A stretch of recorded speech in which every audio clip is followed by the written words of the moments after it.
50,000 টাকা দাও, বিষয়টা আমি দেখছি। জামাত নেতার অডিও ফাঁস।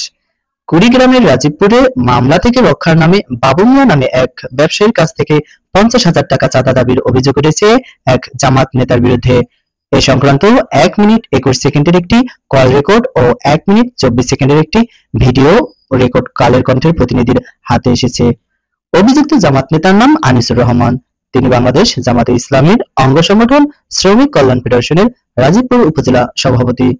ভুক্তভোগী ব্যবসায়ী জানান, 2013 সালের জামাতে ইসলামী রাজীবপুর উপজেলা শাখা কার্যালয় ভাঙচুরের ঘটনায় করা মামলার ভয় দেখিয়ে ওসির কথা বলে চাঁদা দাবি করেন আনিসুর রহমান। অডিওটিতে শোনা যায় জামাত নেতা আনিসুর রহমান ওই ব্যবসায়ী বাবুকে বলেন, বাবু শোনো, তোমার বিষয়ে আমাকে ফোন দিয়েছিল অফিসার ওসি।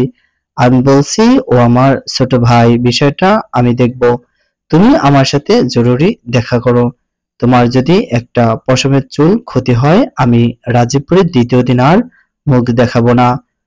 অপর প্রান্ত থেকে ওই ব্যবসায়ী কিছু বলতে চাইলে তাকে ধমক দিয়ে থামিয়ে জামাত নেতা বলেন, আমার কথা শোনো, তুমি বেশি কথা বলো কিসের জন্য? 1 ঘন্টার মধ্যে তুমি কোথায় ডাকো আমি যাইতেছি। তুমি আমার মোটরসাইকেলে ঘুরবা। পৃথিবীর কোনো শক্তি নেই, তুমি ফ্রি থাকো। আলহামদুলিল্লাহ বলে 2 গ্লাস পানি খাও। তোমার ভাই আছে তোমার পাশে। এরপর ওই ব্যবসায়ী আনিসুর রহমানের সঙ্গে দেখা করে তার মোটরসাইকেলে ওঠেন। মোটরসাইকেলে ওঠার ভিডিওটি ওই একই বলতে শোনা যায়, তোমার বিষয়টা আমি দেখব, তুমি 50,000 টাকা রেডি করো। ঘটনার সত্যতা নিশ্চিত করে ব্যবসায়ী বাবু মিয়া বলেন, জামাত নেতা আনিসুর আমাকে মামলা ও পুলিশের ভয় দেখিয়ে 50,000 টাকা চাইছে। আমি একজন ব্যবসায়ী, আমি কোনো রাজনৈতিক দলের সঙ্গে সম্পৃক্ত না। অনেক আগে থেকেই আমি রাজীবপুর বাজারে পার্টসের ব্যবসা করে আসছি। বর্তমানে আমি নিরাপত্তাহীনতায় ভুগছি। এসব অভিযোগ অস্বীকার করে উপজেলা শ্রমিক কল্যাণ ফেডারেশনের সভাপতি আনিসুর রহমান বলেন, আমি তার কাছে কোনো টাকা চাইনি, এসব ষড়যন্ত্র।